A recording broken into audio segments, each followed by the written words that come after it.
So I'm gonna be honest with you, this is my 4th time filming this video because I really want this message to come off across right and not lazy. The first time I filmed it, I was tired and I thought playing the chill effect would work. Second time I tried to do it again, it didn't work. Third time was a get ready with me.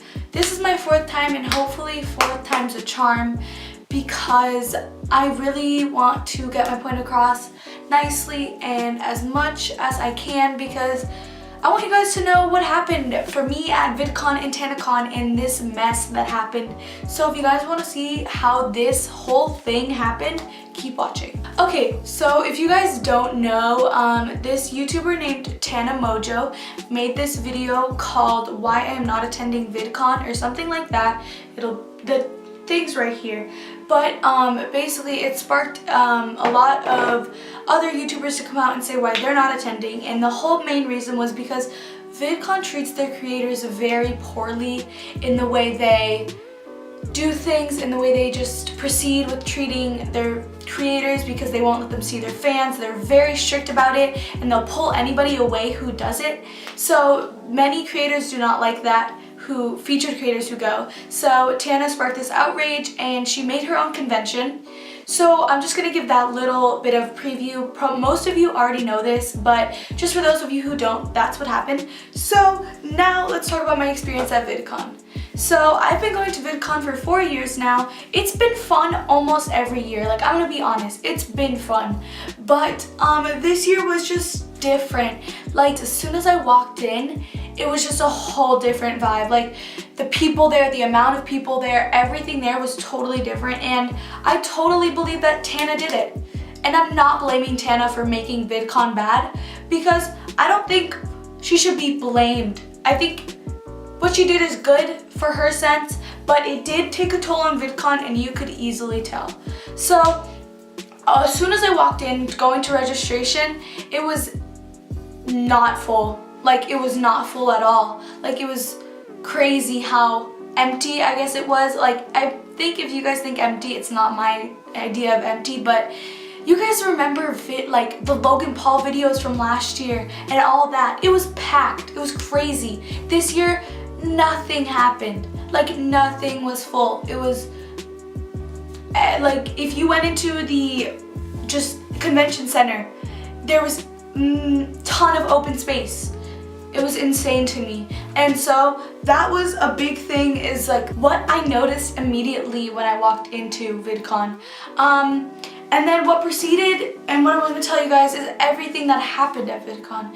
So the first thing I'm going to talk about is how disorganized it was and just how people didn't know what was happening when they were there. Like, not people, like the people working there didn't know what was happening when you were there. So the first example I got from this was the very first day I had walked in. I was like, okay, I'm gonna go to this room. I don't know where it is, but we're gonna find it. So I walk in and I asked somebody, I was like, yo, do you know where this room is? Well, I went, do you know where this room is? And they told me to go to another building that was where all the creator panels were. So I went to that building, asked them which way it was. They went, oh, you gotta go back to the other building. So I went back to the other building, and then they're like the same thing. So immediately, so as soon as that happened, I was like, okay, I'm done. I'm gonna figure out what signs say what, and I'm gonna do it. So, sorry, I'm hyped right now, but okay. So, I went to the other building because 2 people had directed me there, and I just went up and I saw that the room was right there. But what got me was that people had wrong information on where we were supposed to go, and I'm like, you should be informed. This is a big event. This has been going on for so long. Like, you should know what's happening. Like, VidCon should know how to tell their security guards and tell people working there what's happening. As well as they did not know where the first aid area was. It took them 5 people and like 10 minutes to tell me where the first aid center was when it should really be on top of their mind. And I heard one of them say, oh, where'd they say this morning? Like, where'd they tell me this morning?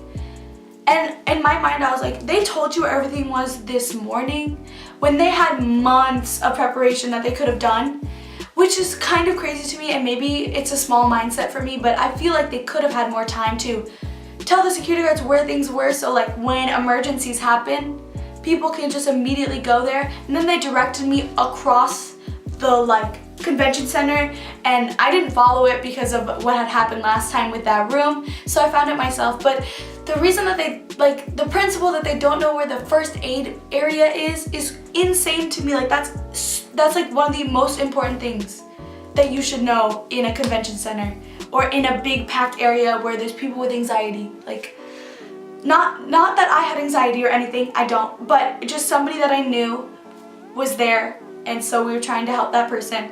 But yeah, that's one thing that happened like right out the gate that made me very just uncomfortable with all of VidCon. Another thing is that you don't get your money's worth at VidCon for the creator and industry pass. If you have a community pass, oh my god, you were golden this year. But for creator pass, you really got nothing this year, because they used to have like 3 floors, and each floor was technically for a different like pass that you had. So like the bottom floor was just where community could go, and then creator could go to the top and bottom floor, and then industry could go to all 3 floors. But this year they canceled out the whole creator floor, and they just had that be a community floor. So like all the creator panels that only creators could go to became community panels.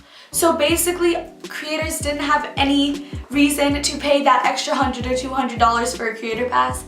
As well as there was a building that had some creator panels in it, but very few, and they were not good.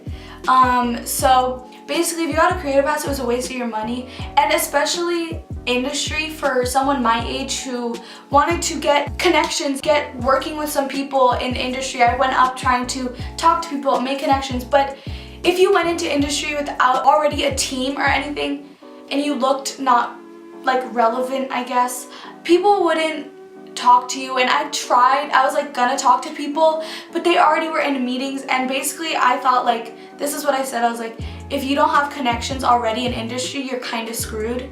And it's annoying, but it's kind of really true, because if you don't have like already a team and you have a business that they probably built, which is good for them, but I want, like, they should really be reaching out to smaller creators. Like, you're kind of screwed if you don't have that. So it was really no point in me having industry, because it didn't even help me in the slightest. So it was a waste of $500, $400, because if I would have gotten community, it would have been $100. So it was a waste of $400 because I wanted to make connections that didn't happen, which just pisses me off, because like, that's a lot of money that they're having you pay for panels that are too full, that have too many people to sign up for and don't have enough room, and for people that are already talking to their own team and not open to talking to others. I saw one group that was talking to other people. So that's one of my points, is that it's like a waste of money if you buy industry or creator. Like, I don't know if it'll change next year, but this is what my experience was this year. So just remember that the whole video, this was my experience this year.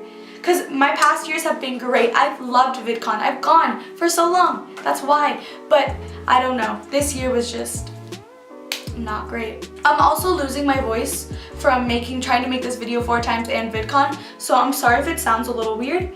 The next thing is it's like kind of relates to the last thing, but VidCon does not care about you.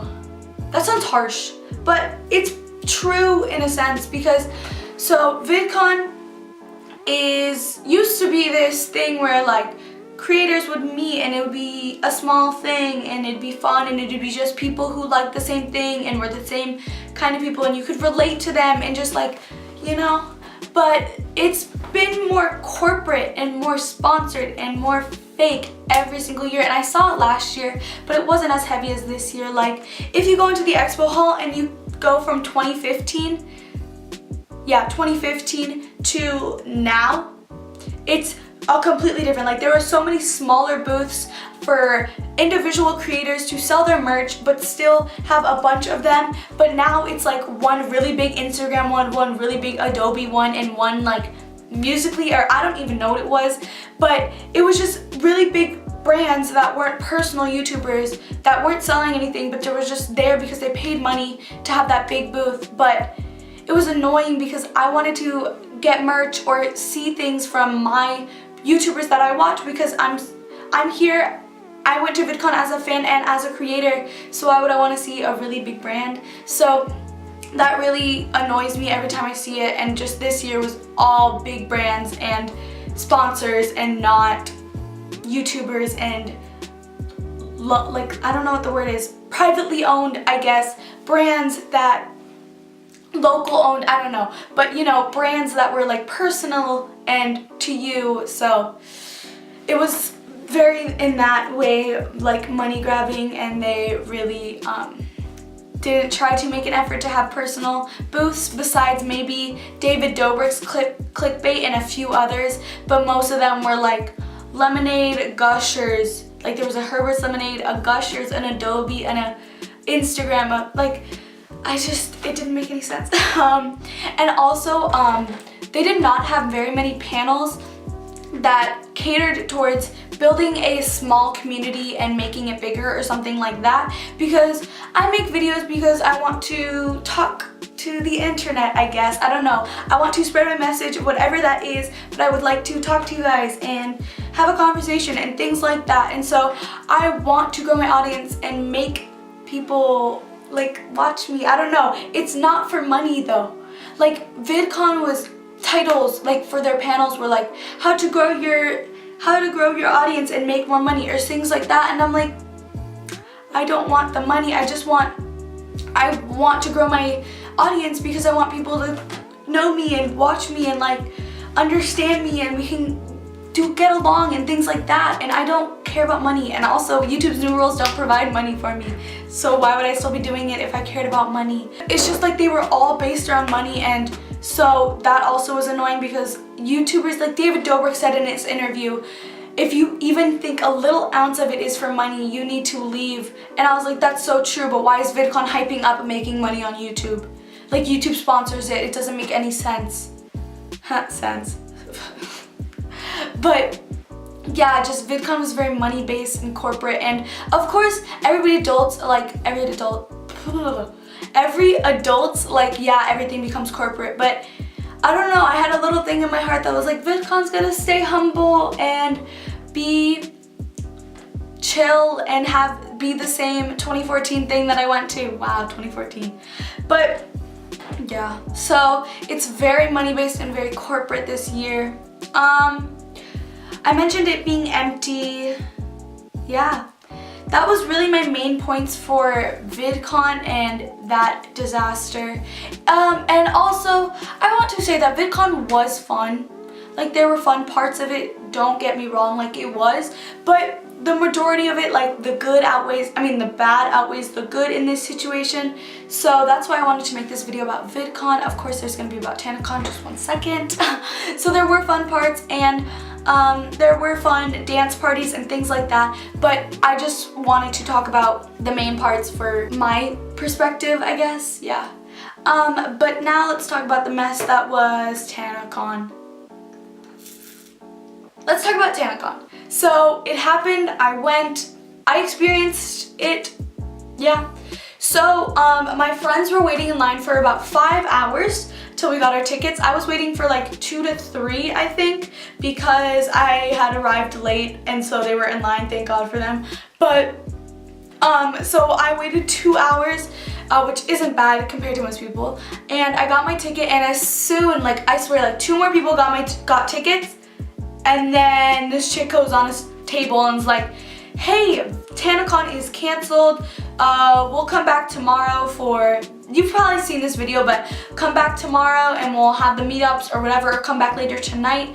And then there was like a murmur across the whole, like I will never forget this, there was like a murmur across the whole like thing, and then it just broke loose. Like everyone like started running, grabbing passes, like throwing them. It was like a movie. I can't even like describe how crazy it was.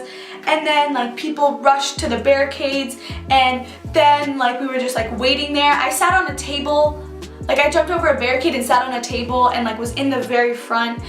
You can kind of spot me in Adam22's video if you guys watch him.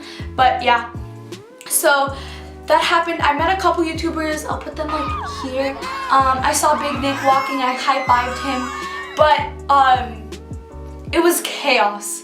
Like if I looked behind me, I would have freaked out because of so many people and like all clustered together. But I experienced it, it happened. I'm mad how Tana handled it because as soon as it was over, I was like, okay, cool, we'll come back tomorrow, there'll be a bigger venue, it's fine, I won't have to go back to VidCon. But that didn't happen. She like totally didn't say anything. She said there'll be a bigger venue, but then the next morning when I'm at VidCon, Good Times tweets being like, hey, this is unsafe, we can't do it, and basically stops it. So when they tweeted that, I got mad because essentially I had waited in line for 3 hours and gotten a badge that I lost. And that was worth $70, and I met 2 YouTubers. That was worth $70. Like, I just paid $70 to wait in line and get sunburnt. Like, I got sunburnt. So, made me a little mad at that fact because I was prepared to go back for the second day and being like, you know what, it's gonna be a long line, it's gonna be messy, but it's gonna be a little bit better. So, it didn't happen. My hopes were crushed. I wasn't that sad, but I'm just more mad about it because of the money and how it was smart though how they put no refunds because people are demanding refunds when in the fine print, not even fine, it's pretty big, it says no refunds.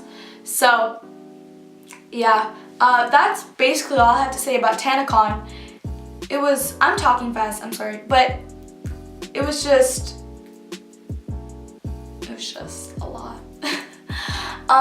Yeah, I don't know, it was short, so I can't say much about it because Tanacon was so short, but yeah, it was really insane. It was a cool thing to experience and it taught me how to find good things out of bad situations because I keep remembering the good things that happened, like meeting Bradley and things like that, instead of me focusing on, ugh, I got smushed, ugh, I didn't get in, ugh, I didn't do all this. Well, if I got in, it would have been a hallway and 2 rooms, so it wouldn't have mattered.